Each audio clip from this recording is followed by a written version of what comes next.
Real Made share, Memobia Jumobia Kwaba, Eba NDC 360 so. We Jumedio Strong Kwa, NDC Amanyuku, Yashe, see the Bodeuro, Afanshire Pane Nepa, Yura John Dramani Mahama, the visionary nation builder, any NDC Amanyuku, Yawama or my Ghana, now Boawam with me at Waba. Pa, come the 7th of December 2024. Ha.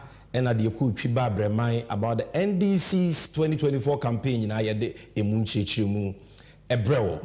A hassle and a mamubonia Ecosoya Maigan and Mua, a dear Hochsen Kodanda Babe to a month or so. Ye in Seminole Makuma Kotizachi, dear Nantia, and Marco Dakra, Etiasia. Now, we shall for Winnie, the Atosomi and San, yeah. This is the 3rd edition of the NDC 360 show. Midiane Samijenfi, Miachame Hene. Emma NDC Amanyuku Musonfwa Debia Mede NDC 360 Jumedie Ebremo. Jumedie, you know, say you can watch it live on 5 TV stations: Unia TV, Angel TV, TV XYZ, Loud Silence TV, and Weasel TV. Yet that all these TV stations are say Omofe Jumedie on their very esteemed platforms. Now, the other woman say if you don't have a TV set, you can also watch this program live. All you need to do is to go on Facebook, on our official NDC 360 page, on YouTube, NDC 360 official, and on X, the one our friend at Twitter, NDC 360 official. This program is being streamed live there. All of you are more Jumedie free chichini benche yenina yechia wubia yedamwase munimwa Jumedie intimi nwe pay. And what I want you to do for me is to like the stream, comment and share. Like we did last week, I'll be taking time today to read a lot more of your comments. So let your comments keep coming, whether you're watching it on YouTube or X or Facebook. We will dedicate time to reading that. Now, Abusian for Senamizi can see way at the 3rd edition.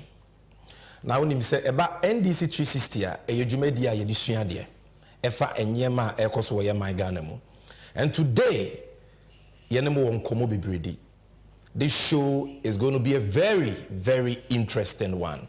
What are we talking about today? And I assistant Jumedi in the format Nekakra. He says, the moment of truth be the kind, and you recap of power. Yeah, started with lest we forget. And the lest we forget, you didn't come on after. The question brony friend of ICT. They be my friend of digitalization. May they bet you Casamua. Nature say, I therefore in 10 times any. And who do my one share? You John Dramani Mahama ne NDC Amanyuku. The legacy of John Mahama in the area of ICT and digitalization. And on common and ye be dino on lest we forget. Now you no pa. Now the NDC and you not twaso tiawa and the NDC and you never boni tell. And we are talking about the promises, the policies, the vision of the nation builder, His Excellency John Dramani Mahama, for you in the area of ICT. And what NDC has for you, what our policies are in the area of digitalization and ICT. NDC and you is for you today. Stick with me and you will be well informed. Now, here now made the moment of truth editorial now Abrel. And today we are doing Corruption Tracker episode 3. And on Corruption Tracker episode 3, we are talking about corrupt payments for no work done part 2. We see the part 2 and the Kamba, which has to do with Kronoa Akoso in relation to the so-called Pualugu multi-purpose dam. Ye Rabba Womiani MP3 ye did you made any share one son. Or my own may fracadam, no my isika ne basam or minor risika, quickly die. And then I will be talking to you about 2 scandals.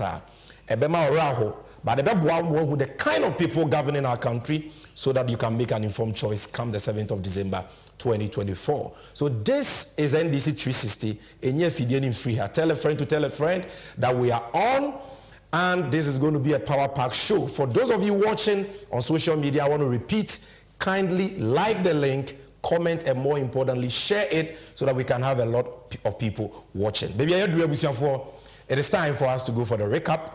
And until watch this for me, I'll be right back.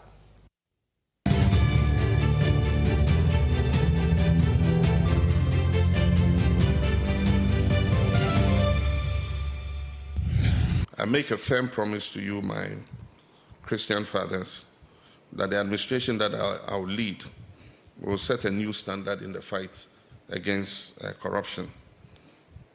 We will fight the canker of corruption and defeat it. We'll retrieve stolen monies. We'll retrieve stolen monies and hold people in government accountable. But we're not going to pursue just regime accountability. The norm has been that it is only the past government that you hold accountable for any acts of corruption. But we will ensure that those in our government who are also indulged in corruption will be held accountable. And so we will not go witch hunting just the past, we won't go witch hunting the past government. If people have been involved in malfeasance, they must be held to account. And if people in our administration also follow the same path, they must also be held to account. It is only that way we'll be able to get a handle on the canker of corruption. Ghana needs experience and not experiments. Ghana needs a leader who will hit the ground running on 7th January 2025. Ghana needs a leader who will not be given an orientation and excursion through the Flagstaff House because he knows there already.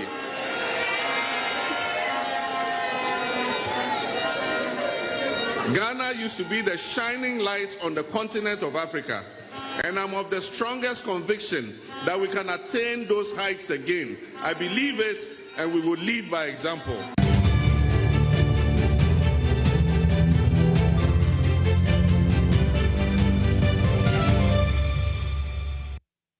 Mama, to the recap, near the Bremen, you just heard from the flag bearer and leader of the great NDC, the incoming president of the Republic of Ghana, His Excellency John Dramani Mahama. First video, no, I'm here, no, no, Kasaba, Katajashani Proye, any day, Sagana for ye, Mwanu Yamia Dom Yabetana Konyaswa, na Bainbeye Afa Katajashani Proye Kohono, was in Shemua, One Ghana. And sorry, Kuku, Ghana, whether it is the Christian Council, the Pentecostal Council, all of them are so for a Kuku Daya, a Wagana, a Yenshemu, Nansanene. Or de, Nediswadi Hunuma or my Ghana, a two and him now say one more and a one piebo. It was a very, very productive meeting. In subsequent segments, we'll be bringing you more from that meeting. But at this particular meeting, I won't hear and see on the recap. And they say, Katashene Proye. Katashene Proye. Katashene Proye idea, Edi or mining. And for that reason, we must uproot it. We must fight it. We must make corruption a high risk enterprise. Now, the Papa Mahame can say, no one may corruption clearing agents. Or may katasumu mwaso emfa katashene proye ho. Eyene mwano oba. The fight against corruption be second of no be twebe nkumetwa nifa. Na omo a ene omo bo ma yukro no omo free se omo fa omo ho adi no. Ye Papa Mahama se oba no wa be ma hwehwemu papa akoso. Na ye di omo asem. Sika omo wi anyina no ya gye ama oman no. Ne ya make sure se ye di sika na ye mpuntu nyuma e de ahoto ene nyuma impuntu ebebre oman ni nyina na de me de kra ne se wo se enye aban a atwam ni nko a ba ono ne party mu nipa ode omo beba aban mu omo bebo kro no so no obe ensure se emra no be ye adwuma na munim se John Mahama onkasa kwa ose a woyo na waye bi so da na breso we saw how he handled the Jida case when it came up, the national service scandal, the bus branding scandal. He is not a corruption clearing agent. And if you want true accountability and a genuine fight against corruption, your surest bet is none other than His Excellency John Dramani Mahama. Now, he also spoke about the fact that we need experience and not experiment. And that statement, very short but very profound. Because baby, I got no. Yentimi for mining much askili. Yentimi for mining koshe ubia. Ono ankasa se ene oka asem kirewa ochina no wabase ojuki oyojuka debi. Such askili no. Yentimi fa Ghana and more such a scaling. Let's give Ghana to a serious person who's tried and tested. The new Mapaye in a who be that. And just somewhere. You also be share 2016 and then Adane and Sohe away and so. So that was a recap. Now, the less we forget, April. My guest is ready in the studio, looking all colorful, fired, prepared for you. And when you say you're all expecting him, he's here, and you will see him right on your screen after this commercial break on the 24-hour economy. Guys, the way job no dey this country is like, if I plead pay and they go your kids straight. I hear say brothers they do 2 to 3 jobs for that side. Oh, they do buso. Kofi, I dey agree with you. My bro will complete university like 4 years this. Still they search for job. He rep application like 200. All for water inside. He for straight safe. Guys. All this unemployment where they go on for this country inside could be sorted out by John Mahama and the NDC's 24-hour economy policy. Easy. How you go do Simple. John Mahama and the NDC say them go encourage and support certain businesses, make them operate 24/7, preferably on the 3-shift system of 8 hours each, by creating an enabling environment that will promote productivity, competitiveness, and well-paying jobs for us after school. Good. But men, make a busy question. We can companies and businesses with John Mahama and the NDC they refer to. The 24-hour economy go primarily but not exclusively focus on agro-processing, manufacturing, pharmaceuticals, constructions, mining and acquiring industries, leisure and hospitality, the sanitation and waste management, digital startups, business process outsourcing, retail centers, financial services, modern markets, transportation services. Some public institutions like the Ports and Harbour, Customs, DVLA, and Passport Office are all included. What the BME be saying, there are no limits to companies and businesses who go benefit from the 24-hour economy policy. Mensa. You sure say this 24-hour economy system go few way? Kofi pa, no be you where ID. You talk say menace they work 2 to 3 jobs for Yonki a day. So how you figure it happen? Word. The 24-hour economy, they happen for UK, France, Germany, Sydney, even in South Korea. So it will happen for you. See, this idea be very sweet. I'm not gonna lie, it be very sweet. But people they carry one district, one factory, planting for food and jobs, moving from taxation to production. Where these ideas all pass, here all 10 beans. That be me my problem. Trust. Guys.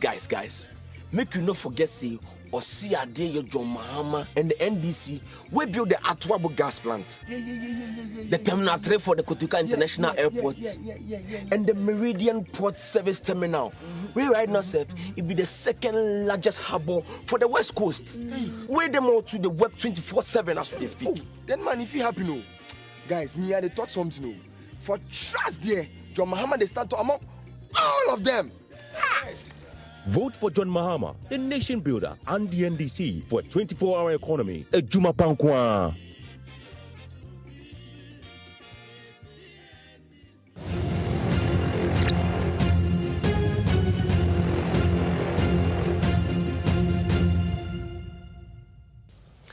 Yo, Madeshe, maybe I do see a lest we forget a and your kaka home. Efa enyema ihia. I was say a kai. Need me bua maya to about pound come 7 December 2024. And today, unless we forget, like I've already told you, we are discussing the legacy of the visionary nation builder, His Excellency John Dramani Mahama, flag bearer and leader of the great NDC. Now, who best to talk about this than our guest today? Your guest, ye know ye Swafwa Bidieche, Deputy Minister for Communications. Emrana Ira Mahama Yomanpenyi from 2013 to the 7th of January 2017. Menemo Kase, he's one of our parliamentary candidates, specifically the parliamentary candidate for the good people of ACase, Ebra, Asebu, Kwama Kese constituency. He's one of our finest brains, my good brother. He's Honorable Felix Ofosu-Kwakye, Honorable. Oh, Yeniazami. The whole Ghana will be Yeniaje said today, you've blessed us with your presence on NDC 360. And Pacho ACase for 1 year there. Oh, be on here. Meno Kasei. Omabuchi at Infidiechi, our Moshow. Okay. We call Maria.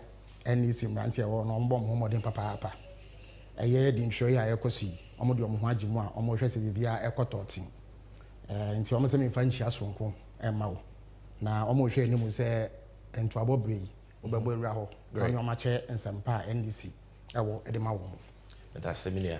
I know that you are well prepared for us on this Lest We Forget segment on John Mahama's achievements in the ICT sector.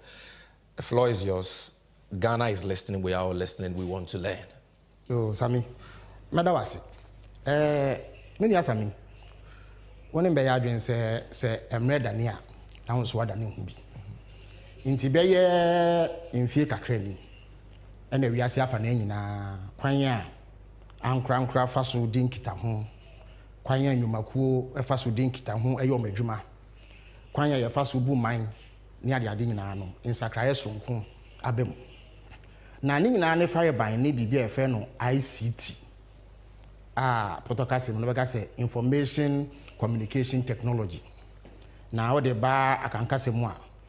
Na se hye nyina ne eye abefo ntentan kese a aba ye faso edidi dwuma. Ewo nipa abrabo ene ne yemu.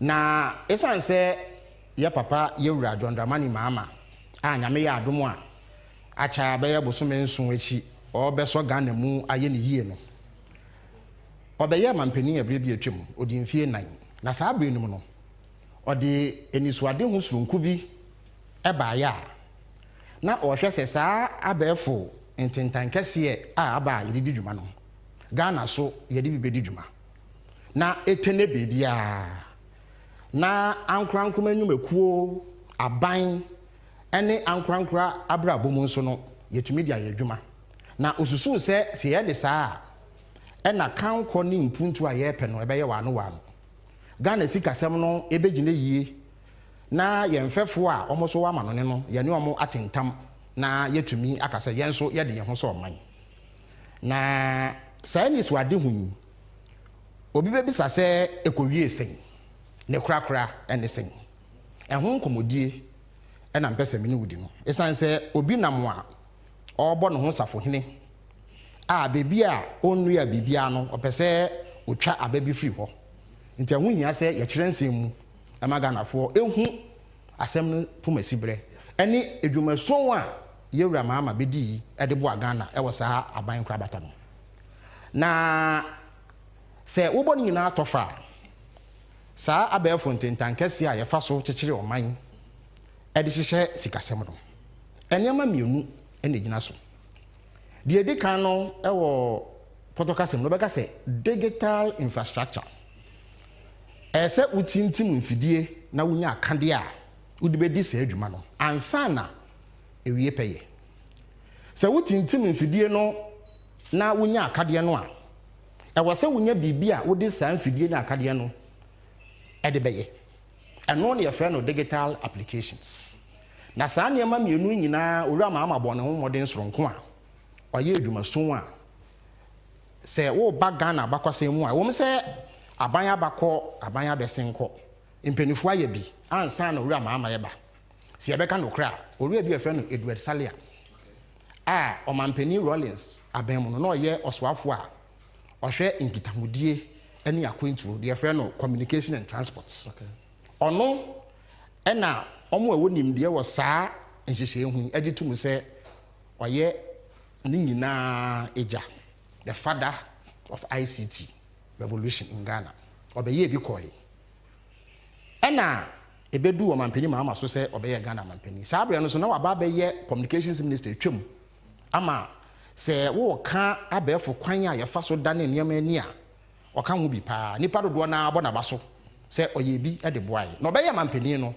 saa ne ma mienu otu ho anamo edem potin e na oye yenti a e wo se ye bona baso na se ne no ohyebo bi fa ho a e wo se ye ginidi e ho nkomodie e na ye bedi nti besretifo ene ahwefo se o menya abotre edi machi e wo nsem kan ya me bekan mu edi kan no John Mahama hye ne nso se e wo se ode sika pudro ewura eye infidie ne akande a ye hia yede beye saa ICT ho adwuma enu nti no o hye ne nso se adeɛ baako a ɛboa ɛma ICT ho nkitahodie no ɛkɔ wano ne wie pɛyɛ no ɛne deɛ fɛ no fiber optic cable ɛyɛ ahoma bi a ɛnam nsu ase anaa asase ase a ɛmfa ne sɛ ɛyɛ kanea hoɔden bi wɔ mu a ɛno na ɛboa me yɛdi saa nkitaho no nyinaa nti ɔyɛ Ghana mampanin no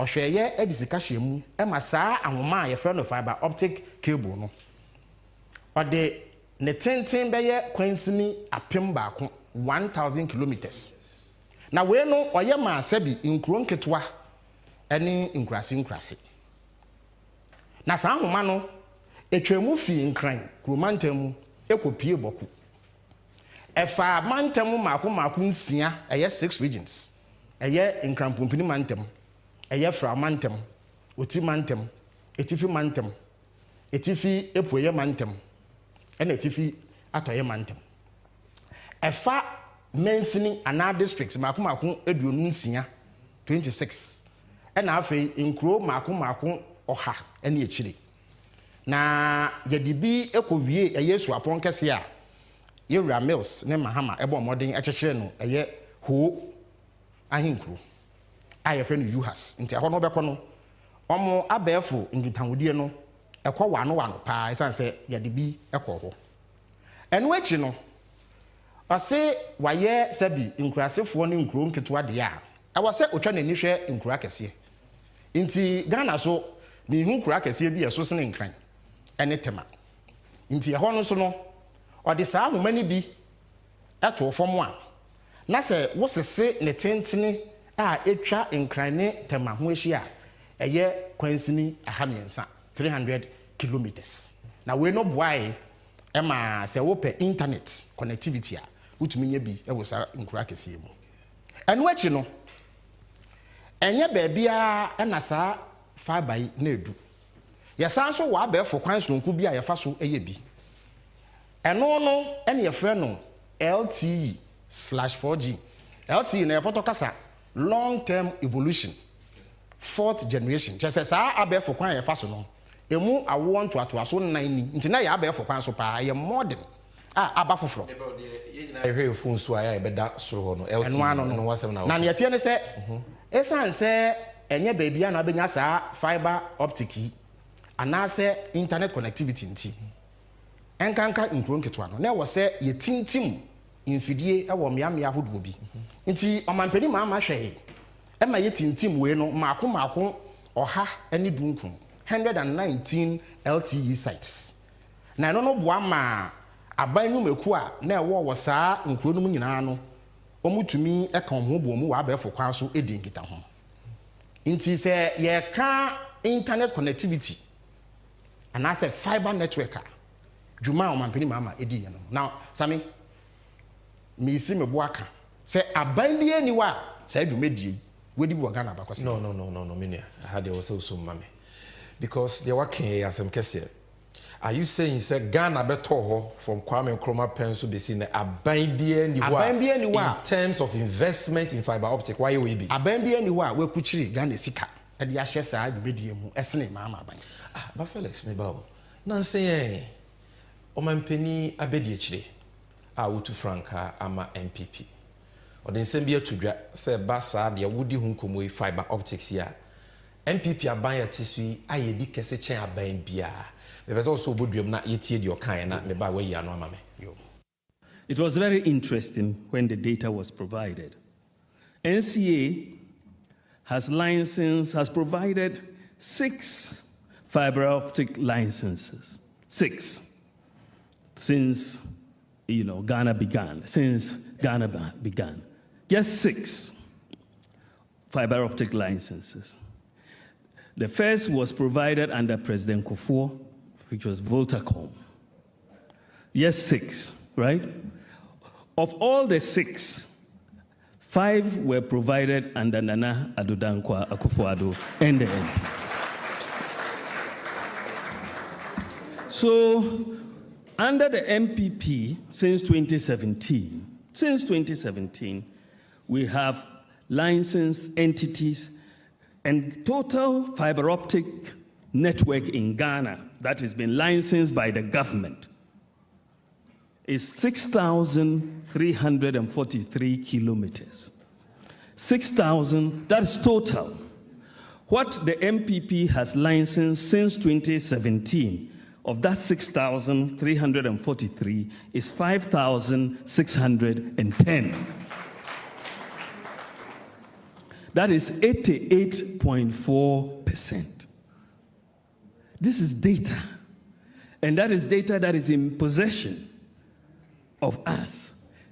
We have to make that data clearly. So how can we provide 88.4% of the fiber optic network of Ghana and you say our digitization is riding on your investment? When we even started the whole process in 2007. So you have the data in your respective entities, and you should come out and let the people know when there are issues. Don't leave it to party communicators alone to do that battle. You have the data. And so let's help in educating the people, otherwise the propaganda will take over. Minua, Sami, Omapenya be the children, no say our data about fiber optics or more than 84%. 80 the Canadian. Sami, Baumia Okasai, there's one country. Asemo kind no eye hodo rather sim eye boside muka no kre ba ko kre nim enu nti na MPP communicator bi ntumi ni san komo no you see MPP no aya dodo na afre no bawulaya em say ote dase abra na no ama no kre aso na okeka nsem basa eni nyina so bia onim asem wo ka no na bakwasem nti ene no meto mebo a kire Ghana fo mu no mehu bebia no kure ne da ne atie ne se enema mensa na esi e wo san kasa ya kasa odi atu dwa no edikan no ono ankasa asset ne question e na wa mark no ho question no kura weti enkomo aye di ne se aban ban na di sika hye sa fiber optic cable mu dodo power Ghana ha aban ban no de oman ni sika eye public investment in fiber optic cable. Yankasa Bible na license companies. As nkomodi about me, no person kire say some make us a mema toka. Nyame aboa me ma menya bebie sintima toka. Wo si o, won so we adwuma DVL nti obi de ne car ba mo license nti ne me yepe. Sa ananse se me yeto ne hemfa. Me say John Mahama e de aban sika ashe 1,300 kilometers of fiber optic cable both rural and urban. Wo say NCA a licensing companies nti why you be me? Inti we adwuma DVL na wo license will be car. We no obi a wato car yepe. Inti mesre etiefo say omomo sa asem no no mu ntie no kure wo. Etoso mienu no enye no kure se eye nyumekuo nsia pe na wo fiber optic Ghana ha. Enye no kure. Nyumekuo a e wo fiber optic Ghana no omo ye 12 13. Emu du baako fiber optic ni ye adwuma se me no kase emu mienu bi de chimato bi aba ho nti bro ne se enye operational sa companies no ene na malese ne ha no Vodafone Glo Scancom dodo no friend MTN Melecom kire be ye Tigo LTE Tigo no omo ne company ba ko kabo mu te be ye one company Espresso Ghana Comsys Ghana Limited National Information Technology Agency NITA omo na aban 1,300 kilometer fiber no omo ye ho adwuma wei ene ye de aban sika eye no ba wo me ane na ban omo mfa 1 cedi nko share fiber optic cable bi emu enye no kre ba ko so the internet solutions ba ko so ye C2 ba ko so ye main one Spectrum Fiber Company Limited Ghana great company no about me can be about Vodacom e chie ni machirem omo so wo bi e na edwumako bi from Vivendi Ghana omo no ECG de e na nanse yon abeto na se me chiremu na madom let's just say out of this na your operation I mean something na your operation mienu espresso fo e na Vivendi we na fa ya no ma sha nti e se e mom record na same ye tie ne se me tumre a chire wusie metchire o data ye de ma sa licenses no na wi amasan akire wasem bi mu Vodafone Ghana omunya eye 2 mikrata anase license Omdibe operated terrestrial fiber optic cable. 20th March 2015. Mr. Sabre na ba na wa ba mu ana. Scancom MTN. Omonsa can license to operate fiber optic. 4th March 2010. Glow and sa kan omo de 29 January 2009. Into betumi aka say omo hyase President Kufuor Breso na yen ye ba ba mu a ye to aso ye ma wo. Airtel Ghana omo nyomo de 13th May 2011. Comsys enya no 6th February 2004 where President Kufuor penso. Nita for because a year government led into muhia license. Internet Solutions nya no 6th February 2004 under President Kufuor. C Squared 20th May 2016 one na Mampenny Mahama. Spectrum Fiber 12th November 2015 one na Mampenny Mahama. Spectrum Fiber 15th March 2018 MPP apenso. President Akufo-Addo apenso. Ghana Great Company Limited 17th May 2018 and na Vivendi for na meka ho asem no 1st December 2022 but ma mention obi ase. Once I had mature legacy fiber as MNO as it shall say Vodafone for ba Ghana no ye mo license as mobile network operator. Omodwumedie no e fiber no omde ye voice ni data ni na fiber no but they were not specifically a fiber operating company. Okay. Two distinct things. It's a mature legacy. Into omkwaje license no. Omkwaje license a fair die. Ahomane ye will be. Into ye debedi dwuma potin aka ye mobile network operations no. The same thing for Glo. Also legacy fiber. Scancom, MTN, legacy fiber. Melecom, legacy fiber. Airtel, legacy fiber. Comsys, omkwaye renewal. Sa renewal of license no and say drive license you no renew but me ase waje license amount. Okay, let's just say omunya omo original license in 2004 and Akufo and omo renew omo renew no 19th March 2018 but omo kra no omo legacy fibers and ISP and no na ba omo ade aka me ensa bi omo license say omo insia na yenye hwe. Internet Solutions so sa omo renewal July 2019 almost no more ISP the answer na be specific license. And now a year Spectrum Fiber so almost ISP into more legacy fiber deda. Gridco one say omo call mandate and adwuma no omo ye titiri pa ne say omo twe enyamakania efi VRE and as omo nua ne ho e de koma UCG ton. Enhomo omo de ye no na enyamanwode na namu but omo wo fiber capability e betumi aye fiber adwuma ni bi. Inti echero mu se saade ne mfaso wo mu into mo tie adwumakuo bi a ye fe no Voltacom a no mo ye saade ne ma wo mu na nsen ye from Greater edin wo from de amom ho no inti omo no 7th May 2018 no munya specific license to operate a fiber network and na group Vivendi de eye UCG for omo so ohuma na omo de twen enyama ahonde no they have fiber capability into omo so be ye bi inti in terms of licensing no kura womuni enya no kura say fiber companies are operating now were licensed under MPP. It is not true.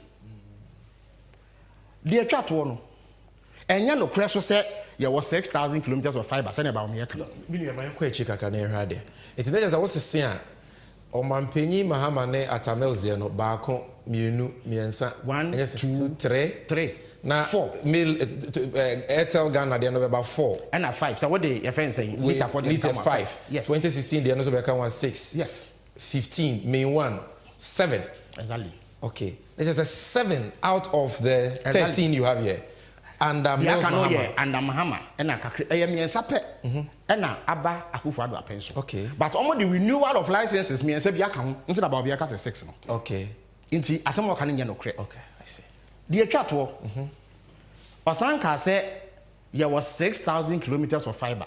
Samisa Sam so nya no kre. There was 37,938.07 kilometers of fiber. Tell us weti. Enya so weti enya no kre.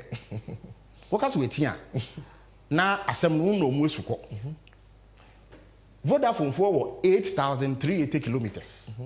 Glo was 2,260.27 kilometers. Scancom and MTN almost 9,653. In terms of market share, no almost the highest. And Airtel so 2,122. Nita for 1,193.65. Internet Solutions 138. C squared and the Keka. So what per market share in terms of percentage of the marketer? Vodafone was 22.06%. Scancom Senameka almost 25.41%. Nita was 3.1%. MTN. Sana I'm already started Scancom and it's MTN. What can you now boom 37.983 thousand kilometers of fiber. It is asking about me kind at the Kuntia MPP communicators into Winkakano. I don't know, and Yano Crate. Into me, Sa Kensi Sudia. A bendy and Nigana Bakosema. Or do your mind, Sika? I have fiber tentine, Essene John Mama. I think it is the absolute truth. You've settled it. Into let's say, go back to slide and Amatua, Eduma, John Mama, yeah, good.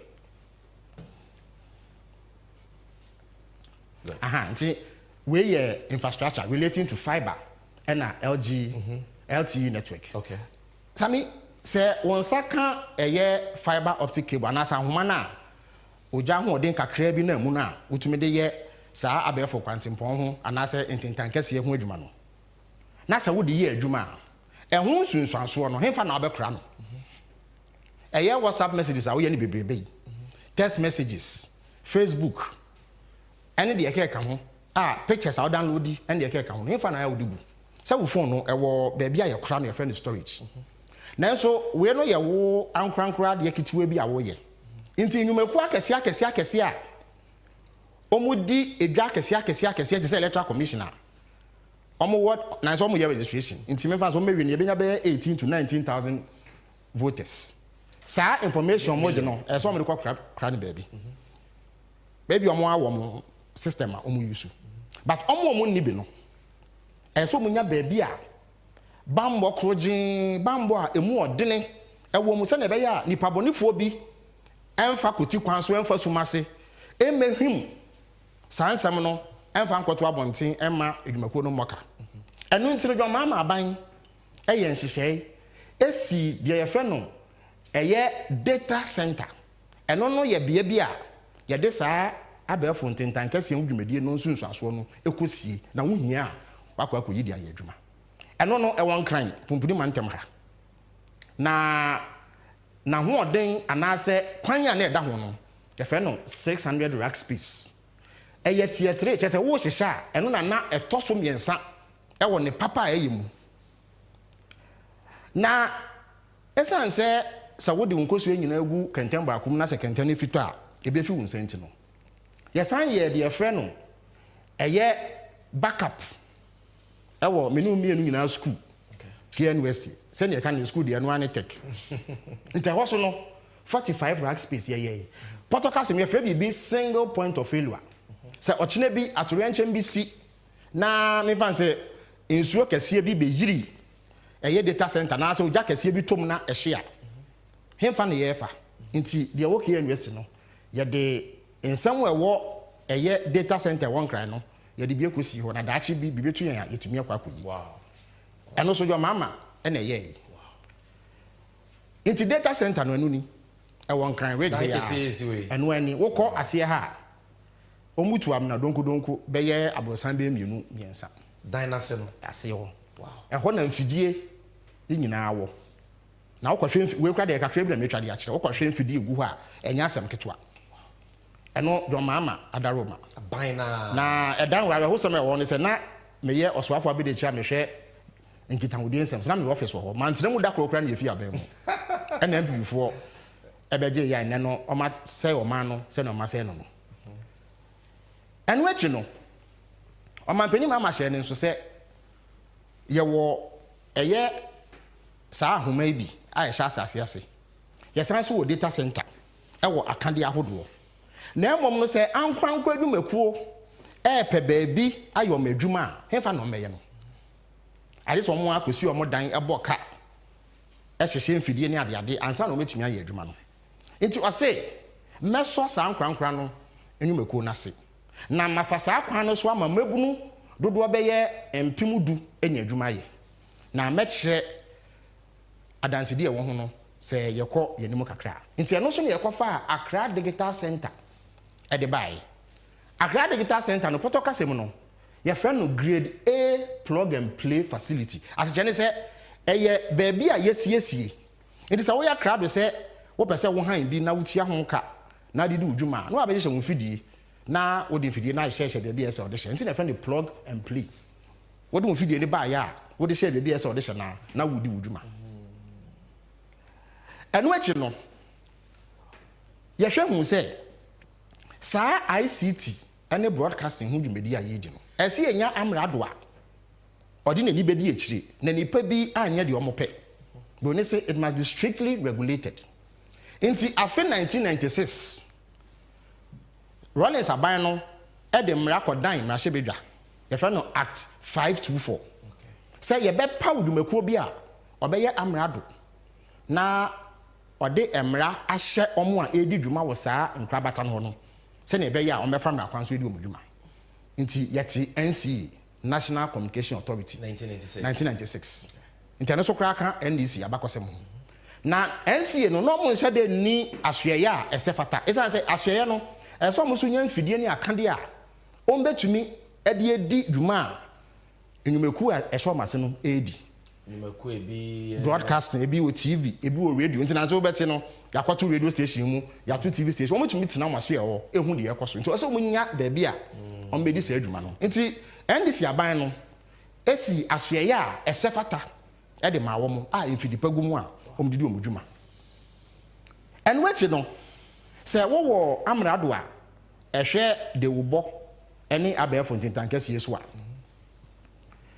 eniama ekonanim ewiase afa na nyina kwan ye fa so eyi TV ene radio adwuma ye no insakraye sonko abem ye no ne da so te analog wo so ti obete she picture no unhu ni yie obi sha atade kokko so hwa na akwai se tuntum ena NDC aban no a John Mama dan no se emre adan ntese yeso dan ne hu bi na nse no de aba ne digital terrestrial television friend DTT intendo be mu no wo TV e bo ha yi wo mia remote no fuma yese digital television na aba eno no wo hwa won se infoni no ye krogen a efini kekawa bi eni ho se kasa na wutie no krogen na sa nsise no ebre bi atwa mu no nka ye be kasa ye de ma abrofo edwumaku mama ye sanso no mo nim de ni su hu NDC aban no eye tender processor na eye public obi a de ne nkrata bae no eye Ghana edwumaku obi ene di kan ene de show monsa na se ye kwa baabi a medinfoni ne be kira o me ye edwuma ho te papa nti no so eka dwumedi adwoma ama edi ye no nti mamemfa mfoni nkirewo se na ebe ya metumi etusie metumire no ma kiresie Accra Digital Center nini na eye public works department for warehouse bi a atete apansam ena John Mama ene edwumakuo bi a from Rockefeller Foundation edi nsawoso se ommomoden emeso yasene na yen na ne eni fanya digital center yi a enne wo kwakwa dwumedi ahodo ena ekoso na weso mamenti bibi mfiri ho mate se eslowusu ene MPP propaganda fo bi ene nam se omoba e na dan ye nwie na ehwo nwunu mesre se mimi si dan na wo ba na baby kakra nwunu a na wo so a abasobode no memfa ma wo na se ni proceed dan no omba ni ewie bibia mate so omoba o na mfidie bi ani mesre se mi si dan na wo be han na wo de nkonwa no mpa ba mu a edan ne ye wo dia baby me dey kan kire o mu se eye plug and play facility ya nyese ye de mfidie koguma ma enwumaku aba be ye siwie ye no by November 2016 enwumaku mienu e de nkrata abedan yen se omopemu ayemu adwuma na monfofia anto atanti engineer nwie anse ye fia ban mu but now the place was set up. There are different strands of ICT operations obi wo ha oye de friend call center ofa adwumayefo a se wo pese wo frɛ baabi na ekosi obi so ansa wa direct wo ana wa ma information bi a na wa frɛ ekosi wo call center setup ni different from obi a person oye business process outsourcing ya ka outsourcing e je se wo adwumakuo wo susu se e ba ne nkuntabu a eno na nya ade a da ya ade ho nti wo kofa adwumakuo mo de ne se omo yesika se mo nkuntabu am hwe so ama nti you have outsourced the accounting function of your job am adwumakuo nti adwumakuo bi wo ha omo ne adwumakuo bi amano ne wo nkisawoso nti bibi omo mpese ombe no omo ye mo but esan abefo ntintan kase abenti no omo tumi din kita ho ma adwuma no kɔ wano nti bi obetumi akọ set up wo setup will be different from a call center and your friend BPO business process outsourcing BPO nso no wo setup be different from a passport application center and now we call a data center why passport office omako bie abefo nkrabata bi wo ho a omoye passport processing so the setup will be different into na ye into me say aban say ye be set up machines ama amanfo into wo ba na wo pa na wa be hye wo fidie e de edi wudwuma but bia obeye ne de na eye kroje ye hote a ifini kika wa bia ni into eno no info ni no eye NCA aso ya mekan na nini e wo airport we no eye abefo de kra airport city wo komu a BBS NCA tumi ye no omoye no ho ama ni di mu. And I was a berber and you see that we under NDC by 2015 year but NCA till 1996 under President Rawlings. That's it. All right. We no ye digital terrestrial television in America no. We no enfidie ba ko a on dis adwuma no. Wo ko omaso ye ya aha e no mo hwe ehu se bibia e ko wa no control room anu ni. Digital terrestrial television infrastructure no anu ni.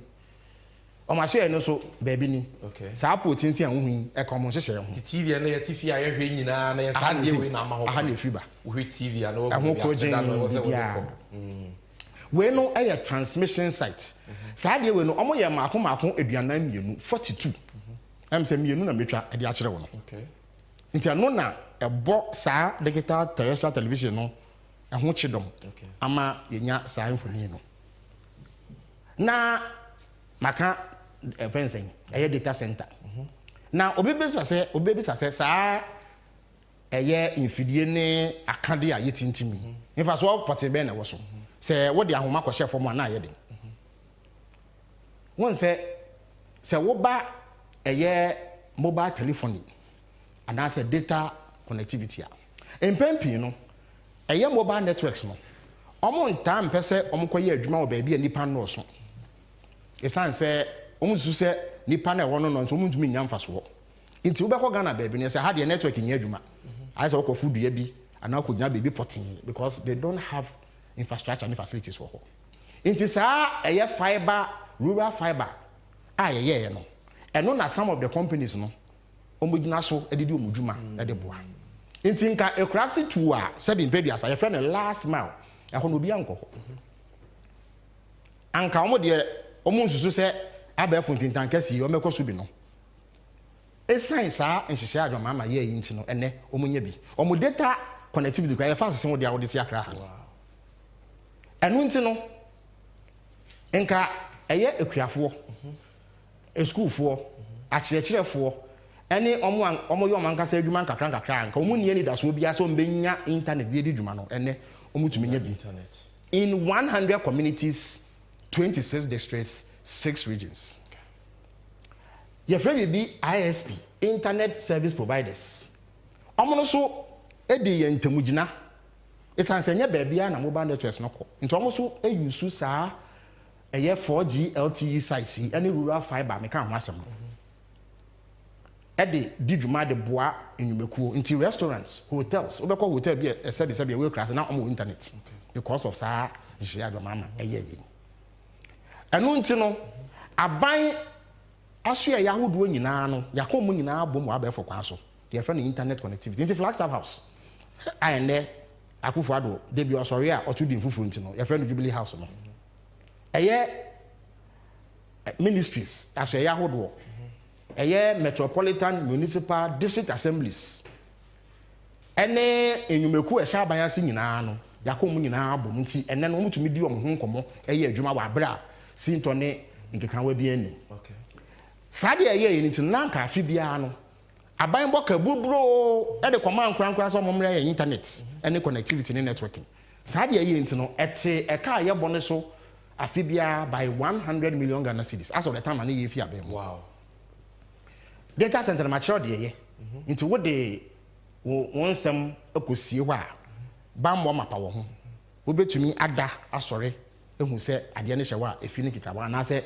sinto bia emba ye wo ankwankwa adwuma bi a omo no sikasem dwedie no mudi nti omo so saade abo om papa amom de didwuma na afi so enkra hanum sei edu baby no saa Wi-Fi ho asɛm a ɛyɛ saa friends urban fiber ɛyɛ no 300 kilometers ni no 2016 ɛyɛ pilot bi ukogina Accra Technical University terminal 3 wɔ airport anatema station won kra ha na wunya Wi-Fi free because of saa de ya ɛyɛ nti ɛno so ɛboa papa na saa ɛyɛ digital infrastructure maka ho asɛm sɛ wanya bibi amfa ngusu a ɛnyɛ adwuma wofo na ekita wi ɛyɛ ade ɛsɛ robot sɛ ade ekita wo no ɛno no broni frɛ ne hardware wanya bibi ɛfrɛ ne software and applications ngusu a wo sɛ ne message ɛnyɛ yi obi afrɛ wa ɛmba obi sɛ ne message a ɛmba nti ye tintim mfidie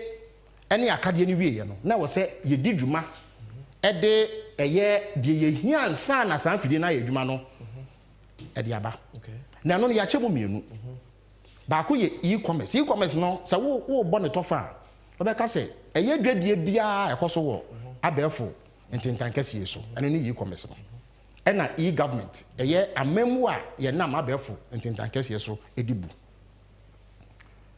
na ɛyɛ e-commerce no yɛ wɔ nkrabata miɛnsa de di kan ya adwomama edi nhudwuma no yɛ fɛ no government to government ɛyɛ aban nyumekuo ne aban nyumekuo ntam nkitahudie yɛ wɔ government to citizens ɛyɛ ɛsoma aban no de som ne manfo ɛne yɛ wɔ government to business aban ne nyumekuo a ɛnhyɛ aban ase ankrankran nyuma ɛho nkitahudie saa ne ma mense nyina adwomama de nhudwuma na de di kan ya fɛ no ɛyɛ government to government no medical kyerɛ wo sɛ esign de ɛyɛ yinti no aban nyumekuo nyina ho nya internet access na yɛn kwankwankra wɔ enkonkoto I say we 100 million as time ani ye fi abem na say 100 million Ghana cedis a year sisi ade me sure say akosoro kra sign say ne sikasem na akoye nti say me to aso a government to citizens aha no na edwuma ne kase ne nyina agina ne etie ne say aban eye niema bebre me sure say driving license wo say ko DVL say wo hia passport de etukwan a say wo ko eye passport office sɛ bi wo ba na sɛ wo kɔ training din wa ban mu a sɛ wo kɔpɛ birth certificate or birth and death registry sɛ sɛ wo dɔfo bi ana obusuani bi ɛka ba bi a sɛ wonya tumi krata ansa na wetumi esie no death certificate empempi no na nipa enwinwi sɛ wo bɛkɔ passport office na emrantie bi egina wasom ye goro boys sɛ wan fa sika bi anhwɛ mo mfunu mu a enya de ansa bɛka passport no wano sɛ wokɔ DVL so a saa goro boys bi egina hɔ number bi opɛ bi abɛnya bi na mmom ɛbɔ no bɛkɔ soro nti yɛ saa de we ya yɛ fa abɛfo ntentan kɛse so di saa adwuma ne nti no ɛma nipa nkitahodi a na ɛwɔ saa de mu no ɛbra ase na sɛ nipa nkitahodi ɛbra ase a pro ne kata ase hyɛ so ɛba fom ɛna afei so enka kane no na aban nwumekuo mu ntumi nni nkɔmɔ sɛ wohia biribi asɔ kɔgye file wa ha na ade akɔ ha nti si ano wumi efidie no mfuma na biribi a wopɛ bia no abɛtɔ so amohu na nanse no ba womia ne MP before na mo sɛ ɔmo no ɔmo de saa ehyehyɛ ne baaye mesrɛ meka afi 2012 ɛna owura bi a yɛfrɛ no William Tavi na ɔno no ɔyɛ nita penimpa etiro bɛyɛ NCA penimpa saa bra na yewura Haruna Idrisu ɛna yɛ nkitahudie soafo communications minister into 2012 ɛna launch saa di into yɛ de website bi baaye a ne yɛfrɛ no eservices.gov.gh saa website no yɛ fofo bi so an yɛfrɛ no epay.gov.gh into sɛ wokɔ ha na sɛ wonya dwumadi a wo pɛ na na wekotua hu sika ɛwa ha okay into we kura Ghana web Friday 27 July 2012 metumre akyerɛ wusi 11 MDAs hooked to Ghana government e-services portal. Wow. 2012. 2012. Sabre no na President Mills akababi enam yen sape. Na how na do so so afo a wo hwe nkitahudie so. Nti ano na ma akwanya e ma afe no ehu hia so be nante akoto nkrata afeli de won sa hya ase na asan de akọ passport ana so pro birth certificate asa wakoto krata e de won sa be hya ase ansa na de akọ driver's license so ehu hia so be ko DVL ansa na utumi apply online nti eye sa de bae na ma sa adwumadie no etumi bae me ne wo ka say aban we bae no mo de eservices.gov no ene ep.gov no abom nti akoya de ba ko na mum ya de o meto ye nti betu aka say eye insakremu kakra bi no mo de aba na mum nya de fofora ba omia anan pipini bi e de aba sami we ye kratafa etoso oha ene eduonu miensa 123 e wo ye green book ni okay green book ya published in November 2015 it is answer maka nyina ye capture no wom na 1 year and say 2 years answer na ba me abe vice president ye de hu say obe bisa na akwa kofa be shi book enu ni it's DVLA for better and dead registry Ghana Police Service CID Ministry of Foreign Affairs passport office me who immigration bibia on a passport one now we can online passport not just say asamoa MPP4 ka say ba womia digitalization champion bi na the online passport application ba na nyano kre eye nkontompo eye nabraba se woko kwameka se eye akohwisem okay nti menim se emerenti echinchi mu fidie no fruma no me de infoni bi ma wo mo se nko betumi an kon fanto se nti okay let's have that video to settle the issue of online passport application the other buy. We inherited a problem of no unique national identification system. This has been with us since independence. We have implemented the national identification system of the Ghana card. And we have today 16 million Ghanaians with unique identities. And that is a major transformation. And maybe a lot of people sometimes don't even appreciate what the impact of the Ghana card is. But if you gave me 1,000 interchanges and a Ghana card, I'll choose the Ghana card because it has more impact on the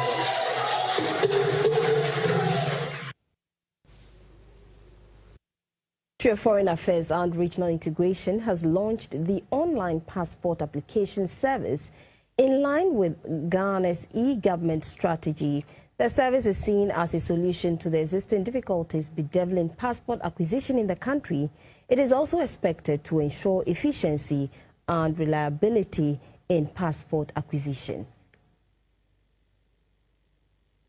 The online passport application project was introduced in 2014 through the National Information Technology Agency's pilot.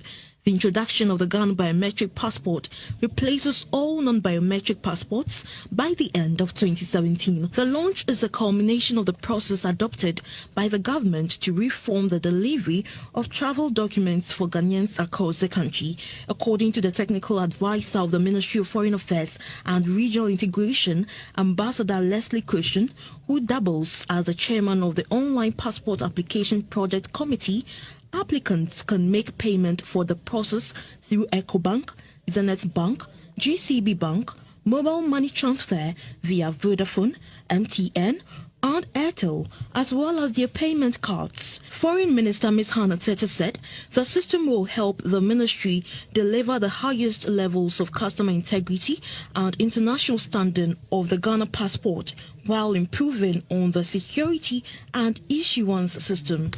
Depending on a range of factors, we are aiming for the following delivery deadline: a maximum of 15 working days for a standard application, and then a maximum of 5 working days for express applications. In due course, it is anticipated that the ministry would introduce a premium 24-hour passport delivery service to cater for the Ghanaian business community and frequent flyers. Ms. Tete said the service will be expanded across the country by establishing passport application centers in 6 regions. And I'm optimistic that, given the amount of progress that has been made in that regard already, very soon we should see that every region of the country has a passport application center.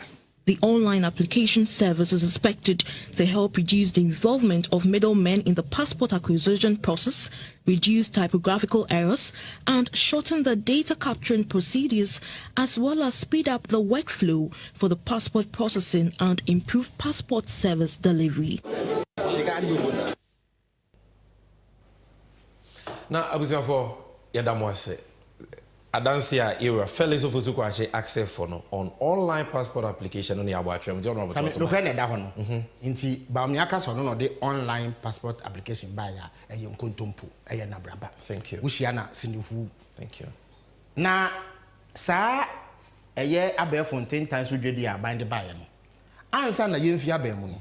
Na a Jedia Marco a year impim edunumiansa and ye cheapo by aha miensa na na akoso so woka sika enye free mu nyina bom as of 2016 na ye 168.9 million Ghana cedis. Wow. Na dwedi a akoso no nti ya de a MPP aba na beto ye aba me anim ho hwe si ye ye ba yi government a senti a meeting mo ne se ba me aso ne nam oso ye oso no no de e procurement ba ye e pharmacy e health enya no kre ye nya busia bi fi World Bank enye na ye be $97 million. Okay. Any did say adwuma yi under President Mahama. Okay. E-health e-government. Say kwan ye be fa so ebu man aye de abefo ntentan kese na ye. E-cabinet me could see mesuafo Dr. Edward Omane Boama anam wo cabinet a me kon man fa krata ba kokra nko because me kon na egu efidie so a say wupia na beto so wupia na beto so. Nti am aware say sa di wi ye yanse ye fi abemu. E-justice ye ama and now courts high courts a one crahana.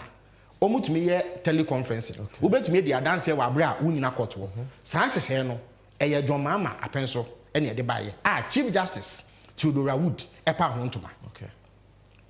And which e-health na your friend saying e-pharmacy kan wo no. Ye piloting. The e-pharmacy ni nyina no. Eka ye hyehyɛ ye piloting in about 4 hospitals ansan ye fi abemu. Inti say you meku a sha balancing na Ministry of Communications, Trade, Industry, Judicial Service, Public Service Commission dey kan hu nyina omu nyina dey on be share sa dey na se a emom adwuma no ko wa no wa. Inti bibie ni wa ba me ye no foforo. Na ye chen say ba ko e fa ni procurement no. E ka ye bon no ye $5 million. Ye sha ase ni ye nwie into ba ye no e na ye wie ya okopa ahontuma. E no no abeje ho fa. Say ono na ebinim so ye champion dem. E ya de a wa ba beto. Enye na daye so anase na niso ade hu semi free wa hospital na mekan no Kolebu teaching hospital Kolebu polyclinic wa regional hospital and na Zebula district hospital ya piloted say e-health no by 2016. Okay. You just na mekan wa asem ni. Okay. Eya de wo hodeda. Okay. Eye e-parliament wokọ parliament ye de omunkrata no gu infidie so ye de friend of software requirement specification document. Any issue mu say be ye ansa na ye fi abemu into on beto aso keke. Okay. Say eno free wa na ha no na me pese me bisa asem because ye ba no me hwe o slice no. Omanpenya be de akiri wasanso akasa bi. O say eye ade na ye friend Ghana card e dia dance so bi ye Ghana ni no. Omo na ye aben ye te akonwa so MPP akufu adoba wo mi aben na ye aban omo ye ne kofa bai. Omo na aye ne de keka ho me pa cho famu nchire mu maye eno so no okasa aye so banka hwe eno so ye bosre mu ka enye nokre nokre wo mo ne se ayo mampani kufo na te National Identification Authority a na botaye atachire ne se ye behwe enya de efe no National Identity Registry obi o ye Ghana ni bia na so obi o te Ghana bia e behwe ne nso. Okay. Omo hye adwuma se fofi antoata eno mu fi aben mu Onfi abemu na mills mama ban so bae. Na ye bae no. Ye niye bia e ma Ghana ka ni tintini ansa na ye fi akonya no so. De edi kan ye ne se ye de mra bi bae a ya to din se LI 2111. Eno na hye Ghana ni ba bia kete se wo pese ye hye won so. Na wo di sikasem hudwa anase bibia ehia hyenso de a ade se Ghana ka nya sa enya de obetumi di se adwa. This is what made it mandatory to possess a Ghana card and sign which may be a fa ashes wo. And what you know, one say or two for no se me dance ni wa buchire. Ba me aba akonwa so no. Eni nanu ani nansa. E na ote ba so nkuo bi se omo hwe adwuma a NIA aye no na omo ntu nofo. Eno nti no eye March bosome 2017.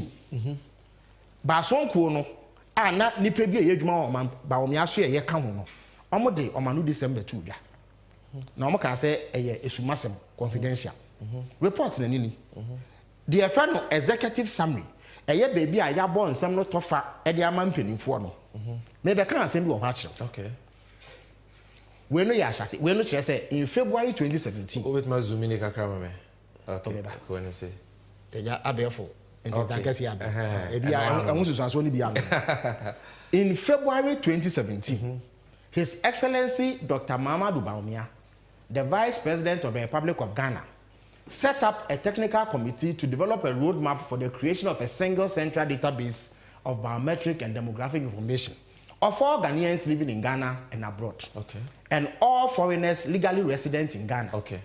Specifically, the committee's principal task were to determine the viability and advisability of either A, building on data from any of the existing biometric databases to develop a national identification register system. I beg your pardon. B, building such a database from scratch for NIS. Say me twice it's not your brain here. Say meba. Okay. Yeah. Committee no wie ni hwehwe mu no. Omode nsem no kodan Bawumia no. We no omokan. Omo say the committee undertook a complete tour of the premises of NIE to apprise itself of the capabilities, deficiencies, and level of readiness of NIE to successfully carry out its mandates. The committee observed at NIE, or say, Bason Kono call NIE aswe no, Duomu Kohu no, Enuni, na NDC, Abano Ayahwedro, has collected biometric and demographic data from about 16 million citizens. Wow. It's not Ghana for Opepe Dunsia. Na yaje omo widie mu asenso de e de egu fidie so ye de beye sa Ghana card no na sa Opepe Dunsia no emu Opepe enkron de na omo ye ho adwuma omo de egu eye de friend CDs so a omo de sie na da chom de aye adwuma enu achi no na woyi Opepe enkron na emu Opepe enan ni echire ponson 4.7 million dear. Now, on my dear friend, records and assigned unique personal identification numbers. Number. Okay. Oma mo bia asenso dia e chese unamani 4.7 million. And which no na omo a process 2.7 million cards. Out of 2.7 million no na oma che emu 900,000 e di amanfo.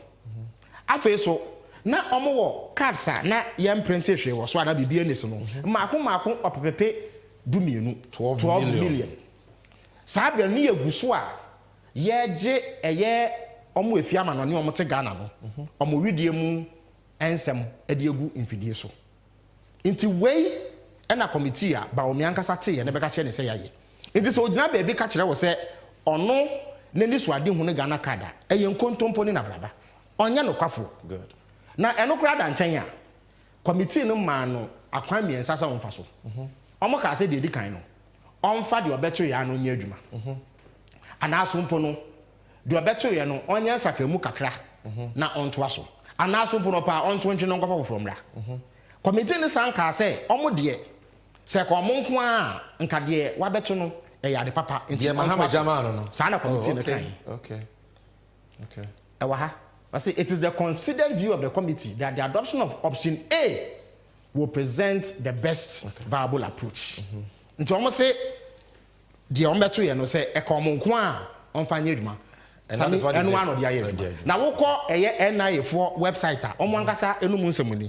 Omo say by a policy directive dated 22nd May 2017, government of Ghana directed omo say NIA to engage with identity management systems, a subsidiary of the Margins Group, to ensure the efficient rollout of the identity management system is amo betray yen na ya form adwuma so mo emre ni ho nka meden krata edi mu pa be kire wo amwo na obi a wo pe no san krata mbe ma wo na de ato 364 mo website am obi akan bi good na minua medase me free say enkomo no ne fe di kan on the legacy of His Excellency John Dramani Mahama no odi adum wasuko yam entiase aye adwuma obi anim say John Mahama stand store meje will tell your concluding remarks on this first part na yakọ short break ye ba Diana ye koyenimi 2025 and beyond John Mahama Woma Ghana for on NDC and U segment. Explain to us, what does John Mahama have for Ghanaians in terms of ICT and digitalization? But for first part, nina isimame simaba. The American actually say, Edi Kaino, and Komodi akwaso say, Bawumian a champion of digitalization in Yanukre, a bossy muka, a amanyo semu for superhumwa or pinti, and no yes adian. A biom, a yesika samu won't ya, a buakan is simwa. On kutoko fa kranche muntina we dwane a opese okope bi foforo na ye de akase ono no waye ho adwuma nti saasema maka de eye nokretro do a echinye bie ne ho a obi a ope asem no nokre no be hu se nokre ene de atodwa no nti efi na ekono emma MPP nin anaba me anadawo se ono ene ode de friend digitalization bae no ansa na omra no na John Mahama edi hudwuma de daada oh na Bruni say he stands head and shoulders above Bawumia enye Bawumia tipe no e wo kwan bia so se ba no eye abefo ententankese a yedidi dwuma e de bo omanfo asetemu. That was Honorable Felix of Osukwache. Onkoyo waha on the NDC and U segment no eba after this short montage. Interesting when the data was provided.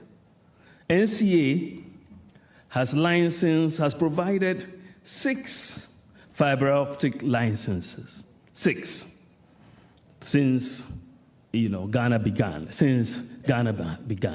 Just 6 fiber optic licenses. The first was provided under President Kufuor, which was Voltacom. Yes, 6, right? Of all the 6, 5 were provided under Nana Addo Dankwa Akufo-Addo and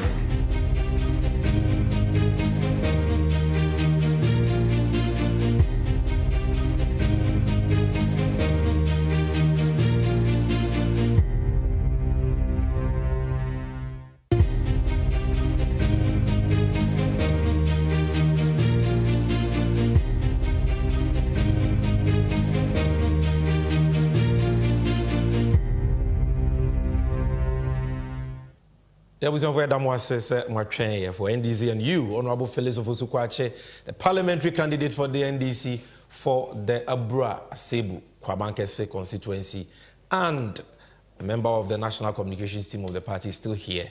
It's Honorable, Ubi say, we na John Mahama, but didn't know what's a metuma bamani bi, metuma bamanoa. I'm interested in ICT, me perjumaye, dear na John Mahama womame, tell fire firm. In Penense, aye bida. Any friend I boafo. Yes, answer why you be the inti so bo Ghana mbebuna no hoba. Se obedi dwuma de abo mo ICT mu a o maginedi. Na eden hye potin no wo e de ma Ghana mbebunu. Ana se Ghana man no e wo ICT mu.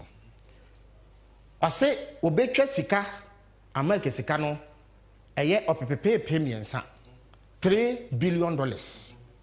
Na one eye ankrankro dwumakuo aka abom.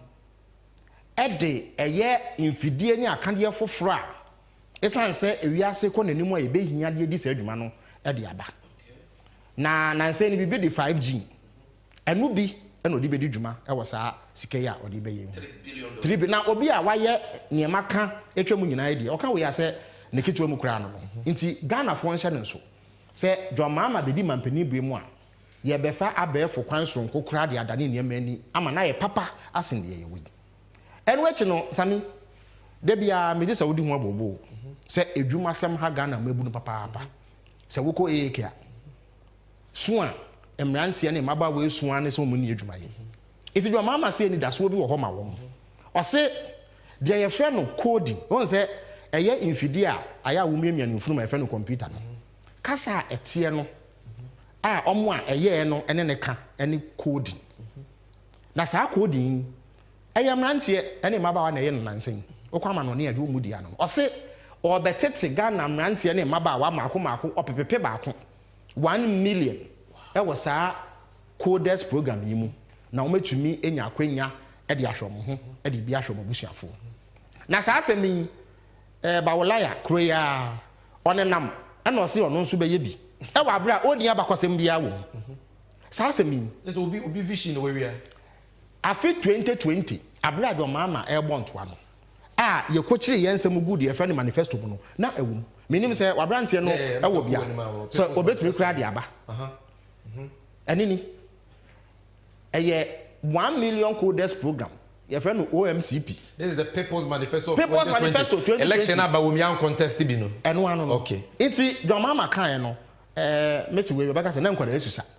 Inti enye nne e no be kan. Inti so catch us obe ya e ya de obe ye. Oni kwan obe fa so e de dis na sami de twa to one say. Na nse no bibia ma no hom ne so a your friend fintech. Na fintech no e yo mo de saa abefo tintan kase ye di dwuma omo de e sikase mu dwedie.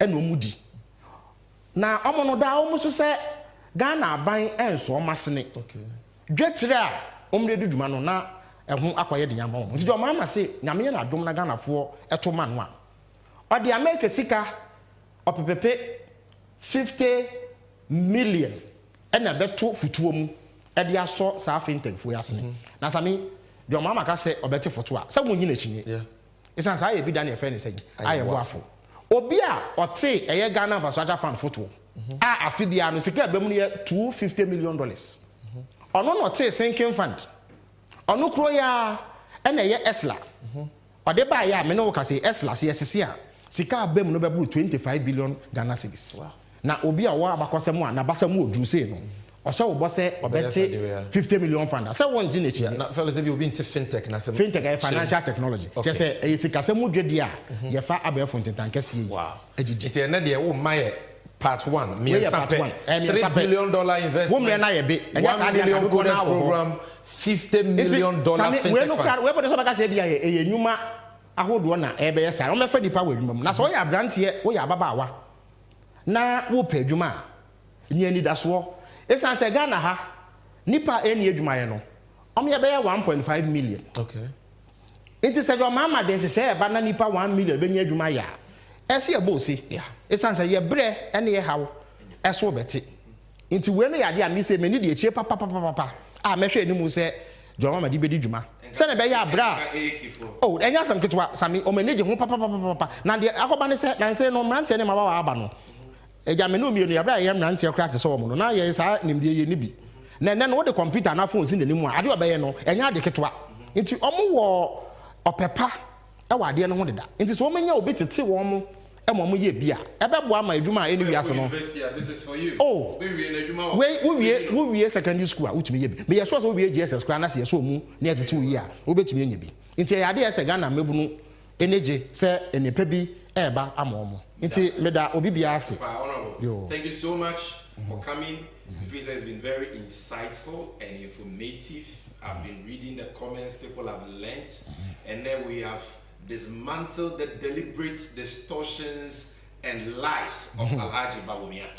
And Obiahu, the one who stands tall, the one say can't ICT in the digitalization. And one was about there, and was here the Cassia Palman.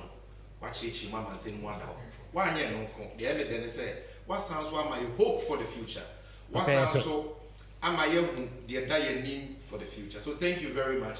We will go for a short commercial break. Your bar, the moment and truth, you know, bro. Fellas and Koya, and have a surprise discussion for you. Thank you. Sida, Sanso and a Riase, and Yancy, and Untiaday, and a was here so easy. You don't share you and I what Dakubia was here between such a and we are brabum.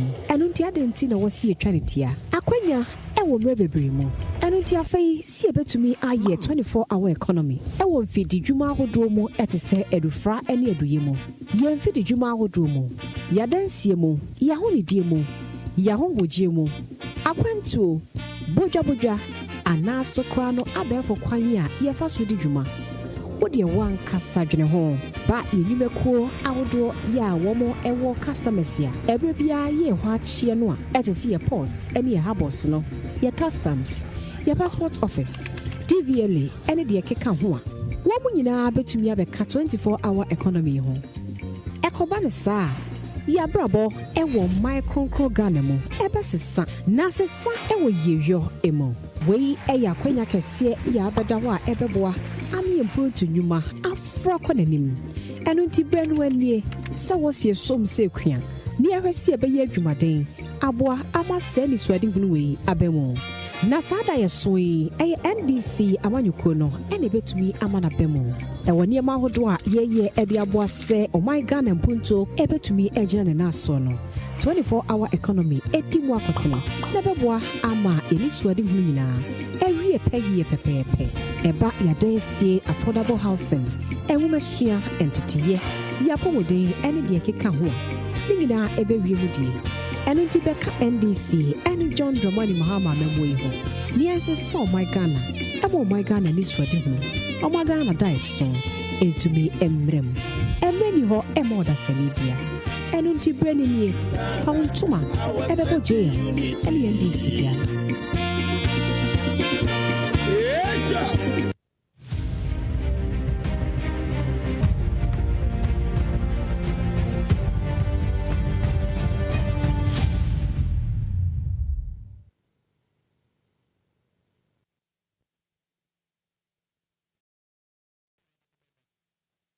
You see a moment of truth. No quarry merno any. A hana and somewhere kesia air koso ye my Ghana. A mamubonia air koso katasha proye and one sem yedi munchi muni bro. And you know, as we do on Moment of Truth, we serve you with nothing but the truth. Yetumri ni achirosie yama obiede. And me Moment of Truth that you told me ye yen chekra. Because ye be na enkomobia akamene yenua philosophy kwacha sanso dia bro. So stick with me. What are we talking about today? We are talking about Corruption Tracker episode 3. Yeah, episode 1 on Pualugu Dam, fraud. Yeah, episode 2 on the rubber when we are in a bush and four or more form of my Ghana Sikenya Funyafu. This is episode 3. And on episode 3, we are looking at Ghana Sika Chichiri Dia. Abai we etuyama nipa bebre etuyama contractors for no work done chese companies nipa abai efa menu mienu sika de ma wo no omunya nya adwuma pa bia o man na nya so mfaso bia but kata hye project dream kankan pese minkumunya eni sika ni brenti ye tam menu mienu sika ne de ama wo for no work done abra omunya adwuma bia the dikan part 1 no was the Pualugu Dam. And this part 2, we are looking at 2 scandals. If you follow me. Now, I was going for Dedikai any. On the 16th of December 2020, company Bia Omufri Portugal Abruchimam, a Portuguese company called Motor Angel. Ghana buying a uraba wumia or Mampenia Kufuadoni almost signed contract. Say motorway, tema motorway finkan kotemano. Omomrano mumbisi. Money me by adwene say film retenting be seen Ghana for your soon ya kasa ya trejajo afa motorway kwan say na sia say na sia tutu na empempi no e ma traffic e to de bi kura accident si na nipa hwere omonkwa enti aban we ba e no uru abawomi ne o mampanya kufu ado say kwa me nkroma na ye motorway omo de o ma ba mo ba betrim no ma ye ne kese na te traffic so na kwan na say no o ma sisi nti omo ne company a friend Motor Angel from Portugal signed a contract shedate in Sumame 16 December 2020. The contract sum was $570 million. Now ehwa dance here way Moment of Truth etumrani achirusie it will company na nkasa website was a Motor Angel to construct Accra Tema motorway in Ghana. Story ni okwa obihu bibia.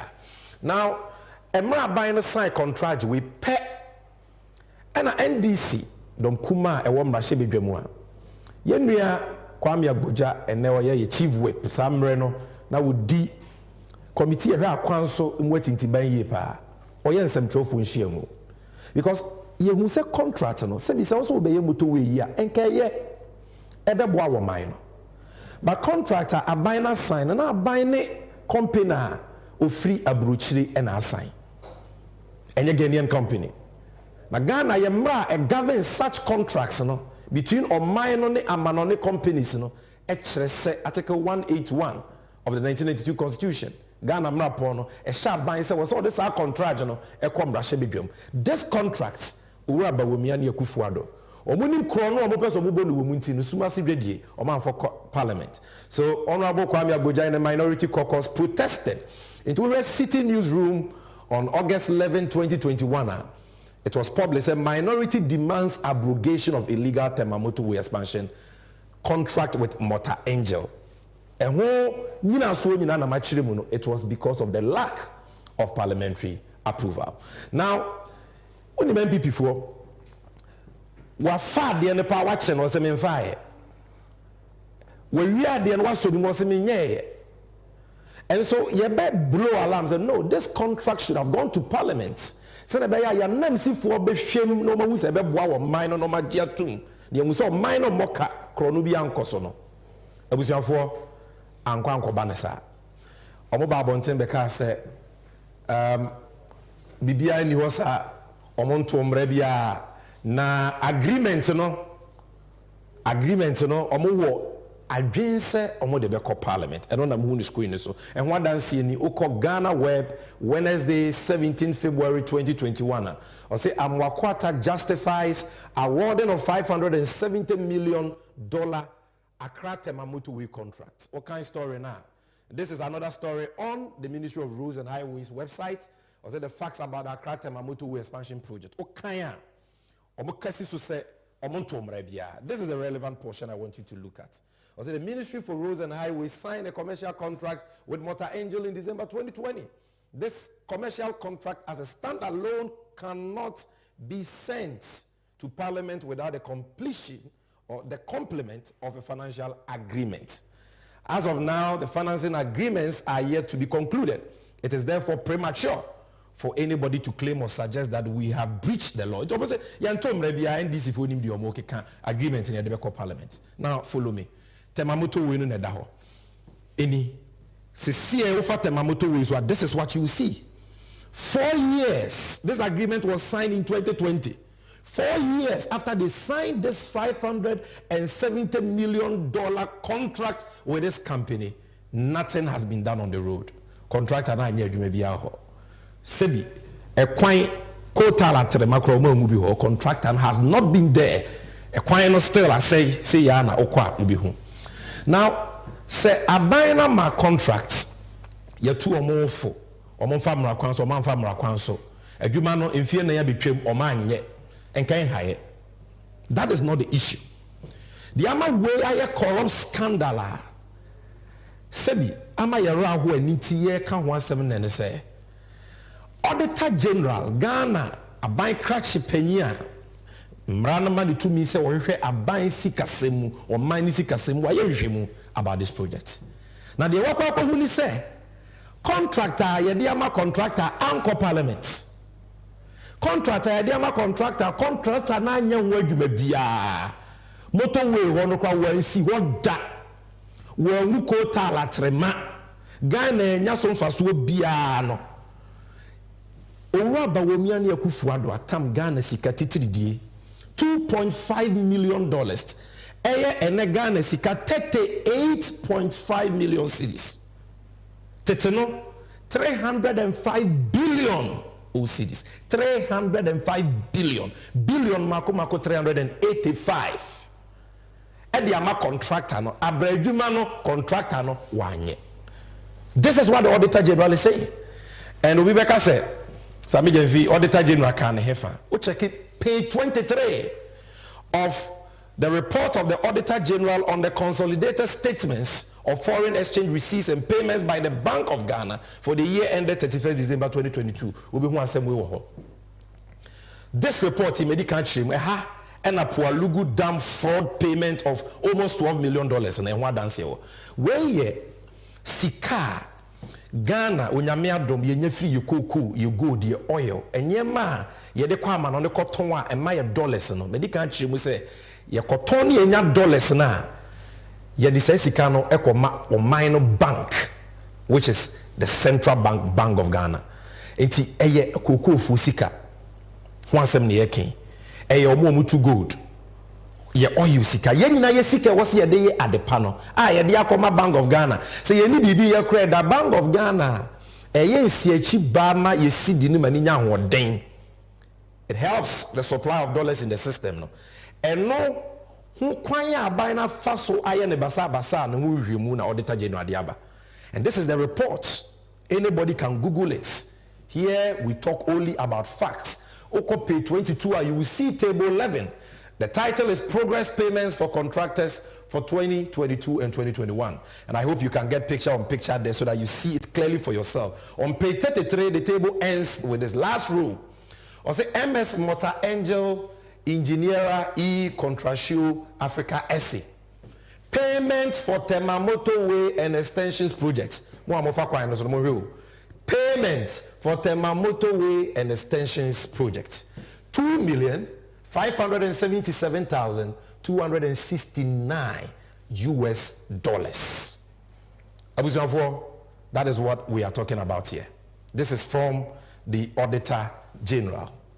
Now, Senka medical chimu say abayno ama contracts and a contractor anya, we will not be angry. But how do you give a contractor anchor parliament and pay this money 385 billion OCDs? And our courts have said that agreement anchor parliament agreement or minor new company na agreement ni nyina so wombrem utue sika nda eta wabo minor chrono e wo se eduko tu afiase na sika na yegema o minor. Now ye tu omofo mantie ni penyi so wantie ni o wamatikopo omokoye omokopemie omafo man ni sika cha edikwa no is a contract no matwem omo say end of road for Portugal's Motor Angel on Accra Temamoto Way contract no matwem. Omo say having won the tender to upgrade the highway between the capital Accra and the port of Tema earlier this year, the international consortium headed by Motor Angel has now had this contract terminated without explanation. Matwem omo akwa pegane ni company e de adwuma na ma no ono so kro mo manisika no de aye adwuma no omo say sika ne kwa. Now, as if this is not enough, abusianfo we are large ba we ono na de nsa aguniti wo ha no. As if said this scandal is not enough. Auditor General asanso ama ye hu scandal no de bon kra chen we. En ye be asem a efa ade bi a ye frɛ no Skytrain. Ye ka Skytrain na ye keteke a obroni aya etimi fa wiem. Ne kwan ne na fom. Keteke no eno enam soro saa ne kwan ne da wiem. Eno nti aban we betena konwa so ye o mampanya kufu ado aban. O betena konwa so no. Ena almost sign contracts with a company you fell more AI Skytrain Consortium, African Investment Consortium, based in South Africa. Say Omomeye Skytrain. The contract was signed on the 8th of November 2018. Skytrain no contract almost signed here and no. Skytrain is a winning the crowd. I remember I have a video, but because of time, I will not be playing the video. This is the Skytrain for you. And I'm sorry. Ghana for the oh, but we the Skytrain but we the Skytrain ya sign contracts, ya fanfare, ubi eniaje, MPP communicators, ubi edi do manum. Yenina ya say ya depa keteke na miemu de one empire de penti aban no nye. And in fact, the omoka che ya kra man ye de say and crime trafficker e de ahokyere be nyina no. This project eba solve traffic problem. So you can see it on the screen. Was it the Minister of Transport at the time, Honorable Jogati, stated that the Skytrain project was the solution to the ever-increasing road traffic congestion in Accra.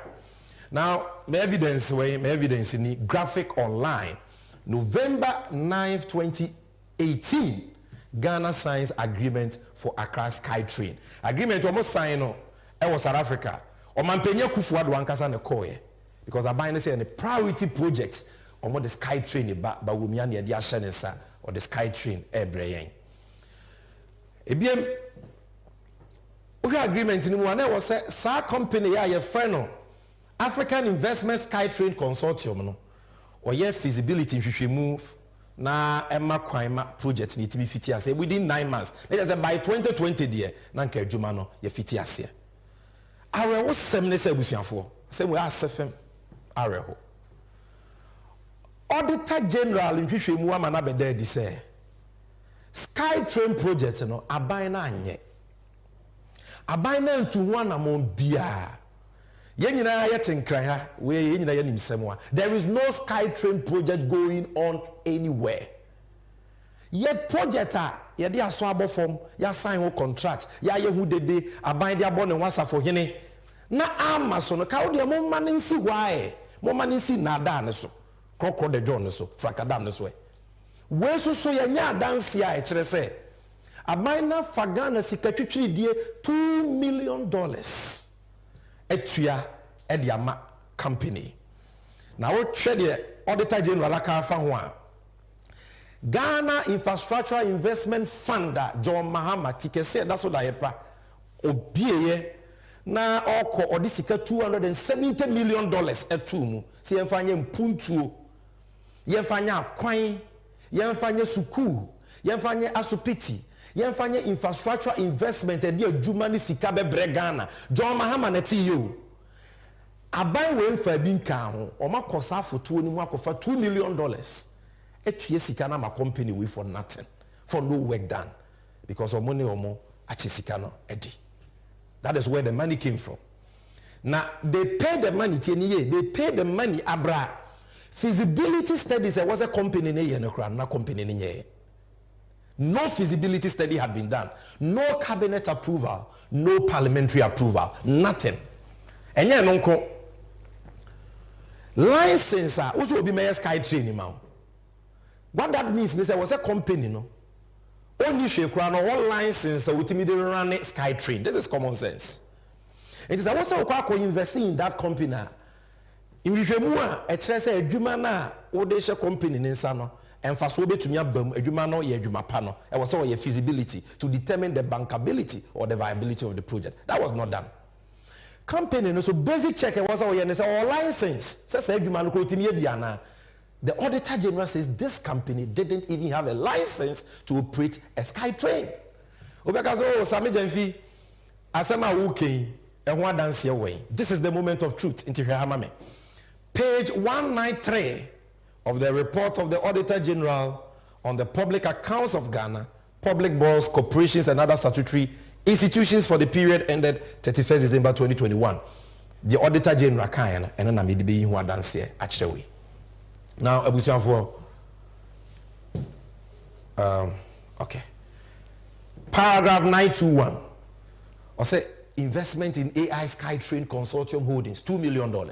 I say Section 90 of the Public Financial Management Act 2016 says that the governing body of a public corporation or a state-owned enterprise shall establish and maintain policies, procedures, risk management. The Auditor General Kenya say emrasha buying and na buying juma yokubi asa okwakoye investment fa kwampa so ye no man na nkohwere sika into kan obechira Public Financial Management Act the Kenya oba paragraph 924 no say Africa Investor Holdings Limited incorporated a special purpose vehicle on 11 December 2018 in the Republic of Mauritius for purposes of establishing Ghana SkyTrain Limited to develop the Accra SkyTrain project through a concession on design, build, finance, and operate arrangements. Paragraph 925 and they say, the fund paid $2 million on 25th February 2019. The fund here is John Mahama Ghana Infrastructure Investment Fund now, or CMFA Numapa. I so so a dear Jumani Sikabebano. And only the fund no. Paid $2 million on 25th February 2019 to Africa Invested Holdings Limited as full consideration for 10 ordinary shares at $1 per share in AI SkyTrain Consortium Holdings. And also so we are not saying AI SkyTrain Consortium Holdings is yet to obtain the license for aeromobile technology. Omuni license. They are yet to obtain the license. These are the words of the Auditor General. O company only license or the SkyTrain ejuma. Yet me the $2 million question money a year. Someone who crow no. Required for the SkyTrain. So let me take that again. AI SkyTrain Consortium Holdings is yet to obtain the license for aeromobile technology required for the SkyTrain projects. Feasibility studies which will better inform the project economics and required approvals from the Cabinet of Ghana and the Parliament of Ghana are still ongoing. I feel almost Cabinet approve Parliament approve na agreement a Parliament approve se Ghana nam sifo wo mrahye bedwam enyin tumu se koye adwuma bia utimi fa Ghana sika de ko hye. This is what we are talking about. I said the investment in the SPV could not be recovered. These are the words of the Auditor General. Now, meno kase, I was say, Yesika could dim over 30 million cedis, Titisika 300 billion. Abayin penny phobia kwa chedi because project na amaso. Sikanki bit me ayo mine ye. O ma se no kwa. Skytrain no so e kwa kosisen mo guso mo ya na e kosisen a.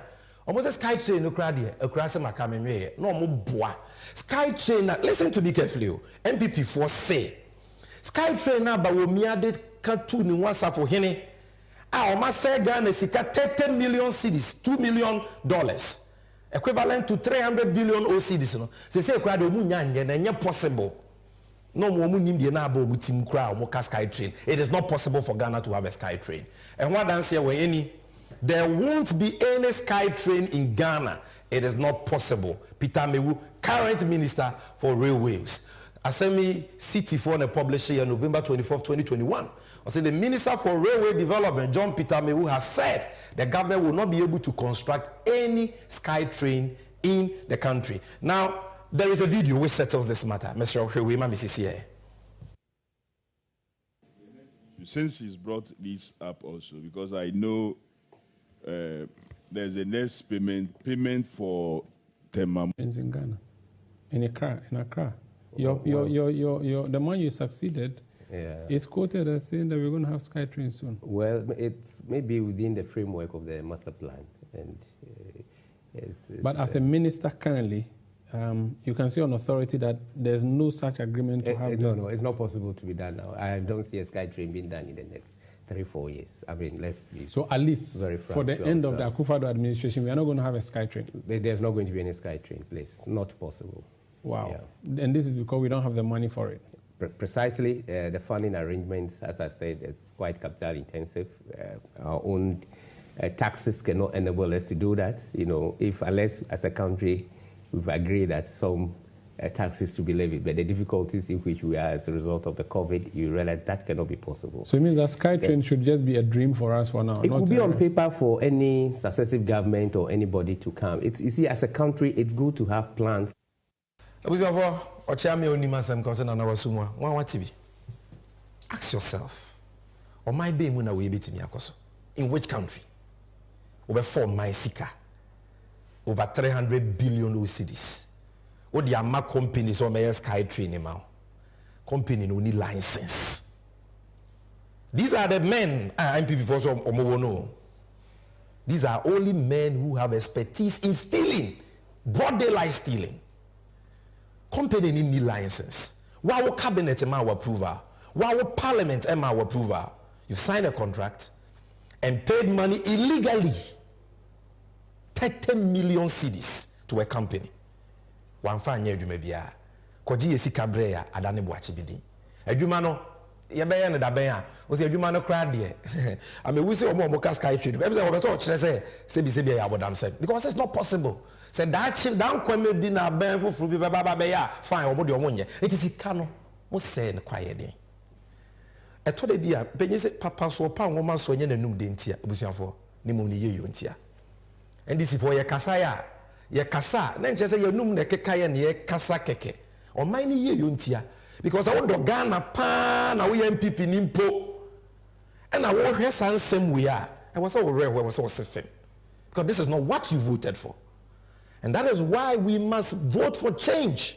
Jomamaka, the only way, sa kronu way, ye betu ni ajo sika, ni nyina mo mine. You can't vote for Bawumia and get accountability.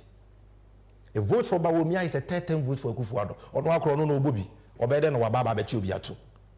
If you want accountability, you must vote for change. And this is only part 2. And then now on part 2, Mama Mota Angel Temamoto we acquire $2.57 million. Before that, on part 1, almost $12 million, specifically $11.9 million for no work done. And I've shown you this SkyTrain payments, $2 million for no work done. Okay, Kabumwa, part 1 and part 2 of corruption tracker on corrupt payments for no work done. These 3 scandals alone, the money involved is $16.5 million. What the bus cedi mua and neba wo $1 ya ba ko bo den 15 cedis ni akire no. It translates into 247,895,355 cedis. Titisikano 2.4 trillion, not billion, not million, 2.4 trillion. Sika omedia se no kwa for no work done. Ya nye du mebi ama omai o ma se no kwa. And you want to vote for these people again? Na nkomo kro mbe fa yesen. Omo nka se ya huri anim kosro. You want to vote for these people again? Say the omai no mo beto, mo bebo omai no don kobi. They will auction this country. Because ombe who say, ya say ya de ye ona anya wo ya ye nya fire. Ombe say de so mo bo man you kro no. And that is why we are telling you, se sika we ki ebetumi di aya kwan. Ukrom kwan na ase no ki ebetumi di aya ne ye. Hospital na wo pe no ki ebetumi asibi di amao. Ebetumi di aya schools. Nka ebetumi di abia nyuma magana maba wa ne memmo a ene omanu titio ko munsem no enya adwuma aye. Ebetumi di aya nyema pa bebre. Ene unemployed graduate nurses and midwives Omutifie for 4 years. 75,000 of them, no job. And now I can say unemployed, trained, graduate teachers, Omutifie, no job. Can we continue like this?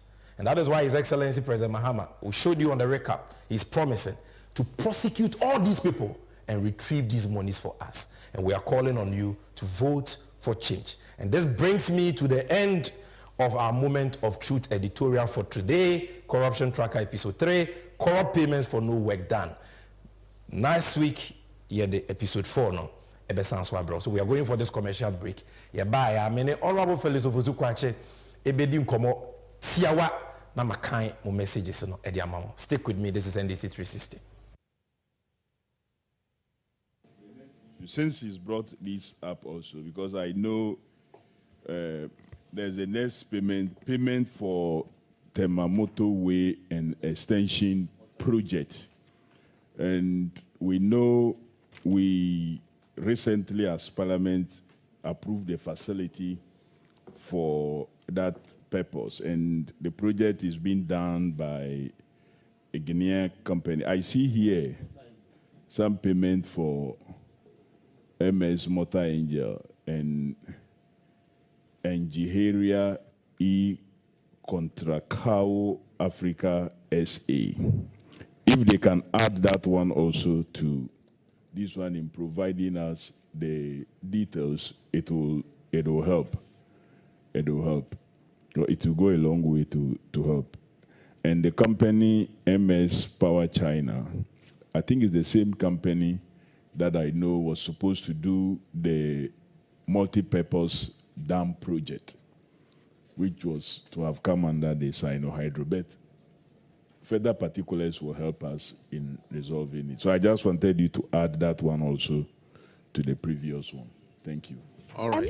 Ensida sanso ene wiase enyansiye enu diaden ene wose so yesie ye wodon hwe aduonu nan wodako bia musie betu ensachaye ewo ya brabom enu diaden ti na wose etwanetia akwanya ewo mrebebere mu enu diafai sie betumi aye 24-hour economy ewo mfidi dwuma ahodo mu etese edufra ene aduye mu ye mfidi dwuma ahodo mu yadansie mu yahonidie mu yahongogie mu akwantuo Boja anaso krano abefo kwanya yefa so di dwuma wode wan kasa dwene ho ba enimekuo awodo ya womo ewo customers ya ebre bia ye ho achie no a etese ye ports ene ye harbors no ye customs ye passport office DVLA ene de keka ho a womo nyina betumi abeka 24-hour economy ho ekoba ne saa ya brabo ewo micro Ghana mu ebesesa na sesa ewo yeyo emo wei eya kwanya kese ya badaho a ebeboa ami improve nyuma afro konanim enu nti brenu anie se wosie som se kua ni ahwese ebeye adwumaden aboa amase ni swadi hunu wei abemo na sada yesoi NDC amanyuko no ene betumi amana bemo ewani amahodo a yeye ede aboa se o my Ghana mpunto ebetumi ejana na so no 24-hour economy edi mu akotene na beboa ama eni suade hunu nyina ewie peye pepepe eba yadensie affordable housing enwumesua entitiye yapomode ene de keka ho nyina ebewie mu die eno nti beka NDC ene John Dramani Mahama memoyi ho ni asese my Ghana emo my Ghana ni suade hunu o my Ghana dai so entumi emrem emreni ho emoda sanibia eno nti breni nie fauntuma ebebo je ene NDC dia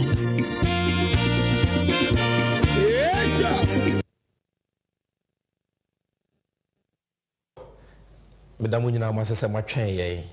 Yadi kan the NDC and you, lest we forget moment of truth editorial. But I still have Honorable Felix Ofosu-Kwakye, the parliamentary candidate for the good people of AAK here. And I have a question for him and me person or do you go through. You know, Honorable Felix, untumi na wonko. Speaking about digitalization and ICT, if one might a certain education, a certain context about this discussion within the broader framework of the economy. Because what maybe I been say digitalization, it is all part of the economy. And unti Franca former MPP and or Casa digitalization, you've totally demolished all the lies and those claims. The legacy of His Excellency John Dramani Mahama. Now between these two people, why and beyond digitalization, why say ye pese ye koye nimwa ye ra Mahama na was ye de shenensa. Why ye pese o mine sikasem ejina brane na adwuma impuntuo ni ahoto ba e was ye de o mine shenensa. Sami ye wakasa bi yakasa book no like. When say sa digitalization madam fobi na sem yo kan say enye nsem na me soso. But ni say empty sloganeering. Eye safohene aba wo me yebo no ho a nyina so bie ni ye tie ne say ye de o minus kasɛm nsa wedi ntwo enim guase aka no ne mmɔne mu anso ani we hu kutoko amfa kora nhyem onim sɛ ye kwa abatuo bu na sesi kasɛm nhyehyɛe ene asɛm a Ghanafo ka wedi nkuguo nti ɛsɛ opɛ bi fufuo bi ka ɛno nti no di mirika tenten akwakwagye maama adwuma abɔso sɛ ɔno yɛ no na so baomia odi gari bottom akra esikasɛm ho hyehyɛe susudua ene ye bi susu no isan so ye dede dwa nenum e wa bra no position say owunim de na sami eye emema mienu na ejina say ye nto omso aba Ghana ha ena me no kase akwala o hye yefunu mukura nim say asem ehia ye mpa ne sikasem bibie ni ho biom nti say wo po bi dis Ghana sikasem a hye ne nsa emema mienu ho na ade be hye ne nsa saa susue no enye bosire muka ye wa asenso de poten a ye de hwe why na ne modern mono ekon kan nti me de susu dua na ba okay abai ye de ball ba no eno na de botashi sami o mampani mama di mampani efi 2012 kopim 2016 o fie konwa so no se wo susu na se wo hwe o man ne car ne ye de a eye 120 billion Ghana cedis papa we ba wulaya ejina simpie so ka se 120 billion no edo osododo ebi nsida nti ento abentia Mahama ama Ghanafo ne ya adwene nti ane no se yesese na me ne wo kase ye de ka 630 billion sami 630 billion we ye 2023 ana April 2024 dollar na ho den ate aba fom be ye ohanche mu obio no eno nti amano ne de ye ka ho no akosoro nti bisu sese ya de nam 700 billion se wo sese ne na okay mesre wo 700 billion any 120 billion sa wo de kasa de na ye papa eye we nti se ba no oman ne ka ode a Mahama ana yesi eto abama no sa be no na mama owo fan wo bia ba ko pe ena odi dwuma odi ye ni nyina no ba me awo miensa sika mama nya ya ana NDC amanyoku no nya na efie wotwem edibu oman no eye 248 billion ba wo mia enya 925 billion na so hwa ho kira yetim na eka ye de no what de toto yesika sam kese ye ho a de fe no debt GDP ratio na eye fa pepepe nti ye nya 44% e de boy ho akoma ene se wo ye sansese na eka ye de nyina no se ye tonga na nyina entumi ntia ebeka 4% bi wachire nti 104%. Okay. Panya enya mabo fa so kosoro wa no ye fe inflation no na ejina 15.4%. ɛyɛ ɔhankyɛ mu dunum ne ekyir pɔn 9 pɛ mahama breso ɛnɛ egyina 25%. Mfie mienu ntam no na egyina 54.1%. The friend hyperinflation the see Zimbabwe ni bi. Wokɔ dwa so a anopa ɛboɔ no sene de ɛwɔ ewia. Na dollar wo kita 4.2 cedis a onya dollar baako mahama pɛn so. Ɛnɛ we nya 15.3 cedis. Sikasɛm woni ndifo a kyerɛ sɛ ahwɛ yi a afenko na ewe ne gyina 20 cedis. Ɛyɛ ɛka yɛ de no insihu no sɛ ne yɛtumi tua ɛka no na mahama otua ne pɛpɛɛpɛ sema ba akokra mpa ho ene abeto dwa sɛ yɛntumi ntua kapele ba ya bɔ mu tokrokura yɛ ni bi yɛde kotua ka ba me na di sɛ adwuma no na amanfo susu sɛ yɛde ka yɛtumi tua ntia ma B minus wo fi bia na wo ko E ba me apenso mama na yɛ B minus ba me apenso yɛ sɛ junk yɛ nwura okay me no wo ka sɛ ɛyɛ budget deficit anase akomasika yɛ di ma ne bro so no mama na yɛ nsia ene ɛyɛ dumienu mama penso na wo de odeka otia nti ya nyi obi esika mfa ba omia age amanfo 100 billion Ghana cedis osi oni bi nti ontumi ntia na emabunu ani adwuma yɛ Ghana no wo kyemu a ɛyɛ ɔhankyɛ mu nwɔtwe ne ekyire pon 9 ene ɛyɛ ɔhankyɛ mu du 9 ɛne ekyire unemployment rate a double enuni omukɔ form unemployment MPP mabunu kwate unemployment graduate association na 8.4% ene a double ɛyɛ 14.7 na saa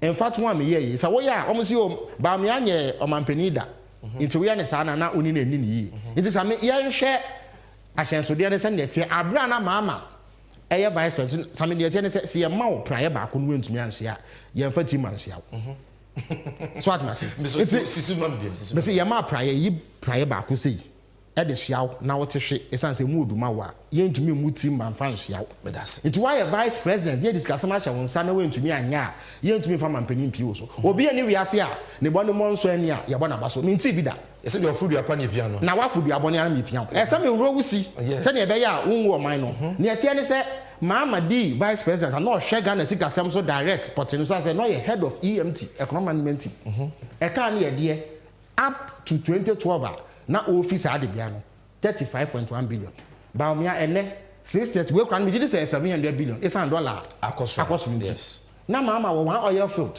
ba omia wo miensa so nye sika wo oil mu che mama kra e mo ho miensa mama sika na bedi ni nsam nyina eye to a yetua ne sika yenya fifa anwo ni bibia mu no 16.6 billion ba omia nya 925 billion then so ontumi ntia ka wo de debt to GDP ratio na enu 50% kra che say e ka ye de no na se wo kanga na sika san nyina abomu a eye fape ami enya 52% e de hwe ye ho ene ba omia ka pe ba ya bomu kra no oni bi a wo de hwe ye na inflation a single digit 9% ba omia e mani hwe ko gina 54.5 we ne de e wo soro pa ba ye mfie du asentemu ni ene 25% be sa akosoro bi dollar na wo nya 1.8 cedis per enu 2 cedis asa 2012 wo de nya dollar ba ko satana mama ne hwe ga na sika sam so direct ene we nya 15.3 me sense so bia sikasem woni ndifo kire se enta ma afenko na wi enu na edu 20 cedis mama na odeka otua no 20 cedis no mo person mo di break it no okay mama na odeka otua no wano ya nte da se ontumi ntua ka na ene ye credit rating se wo boy ebo si etumi tua no ba omi apenso no eye nwura we no B minus interest rate wo ko bobo sin a insiwu eda no na eye ohanche mu dunum ene echeponum ene eye 50% bosia